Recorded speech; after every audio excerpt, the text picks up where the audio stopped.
lola ko, mga batang Maynila, napapansin nyo ba parang dumudugyot ulit ang Maynila ngayon? Hindi nga. Nangadugyot ulit, ano? Napapansin nyo? Talaga?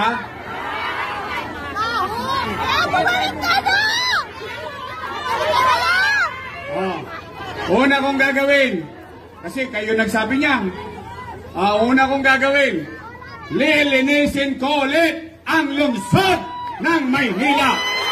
Residents. Ngayon, nagka-cutting ribbon sila. Yung cutting ribbon, ang sabi nila, sila daw ang may gawa. Pero yung pinapagawa nun, utang, ako ang may kasalanan. Ang galing. Hanep. Lakas ang amats nyo, ah.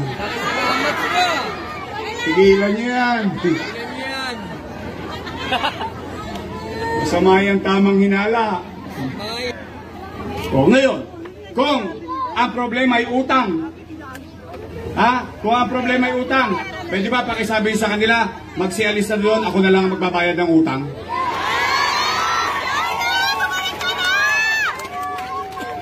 Oh, real talk, real talk, real talk. Mga nanay ko, mga tatay ko, kailan kayo nagbabayad ng utang?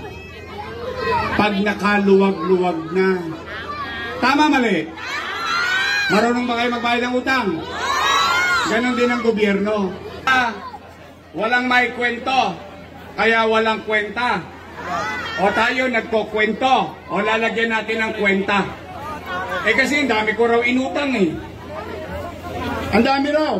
O tingnan natin kung saan ba yan napunta. Nay, 700,000 families. 700,000 times 1,000. No, magka? Patay na. Dami zero eh. 700 million times 8 months. 8 buwan. 8 times 7. 56. 5.6 billion. Isa ko kinuha yung pera na yun. Ano, umipot ako ng ginto? Hindi. Wala. Bilang isang ama, katulad ng mga nanay at tatay, lahat gagawin ninyo. Minsan nga kapag kagipit, sa Bombay kumakapit. Totoo naman, real talk lang. Tinanong ko kayo kanina, iraraos nyo ba ang anak ninyo? Itatawid nyo ba? O, yun ang ginawa ko. O, ano nangyari? Ano ba sinabi ko sa inyo?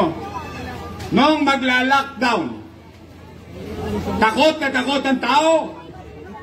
Baka mamatay sa infeksyon. Takot na takot ang tao. Baka magutom dahil wala ng trabaho. Ano sabi ko? Nay, tay, mga lolo't lola ko, pumanatag kayo, mga batang Maynila, huwag kayong mag-alala. Kapag ako wala nang mautangan, wala nang maibebenta, nakita nyo tong relo ng City Hall, ipatatas ako to kay Tambunting makaraos lang tayo.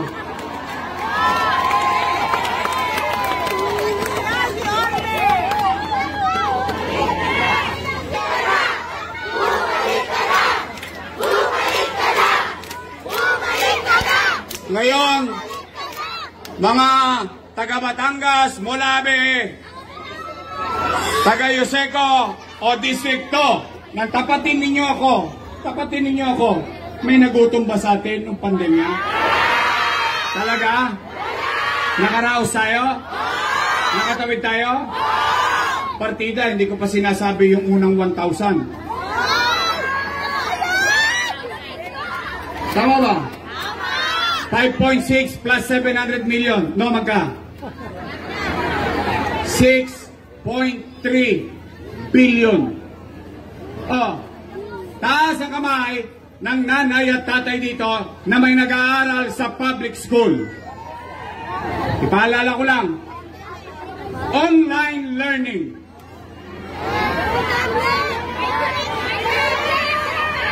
$110,000 na tablet para sa mga mag-aaral ng pampublikong paaralan. At hindi lang tablet, may internet pa. Tama mali? 11,000 laptop para sa 10,300 na teacher sa lungsod ng Maynila. Hindi lang laptop, may internet pa. No magka.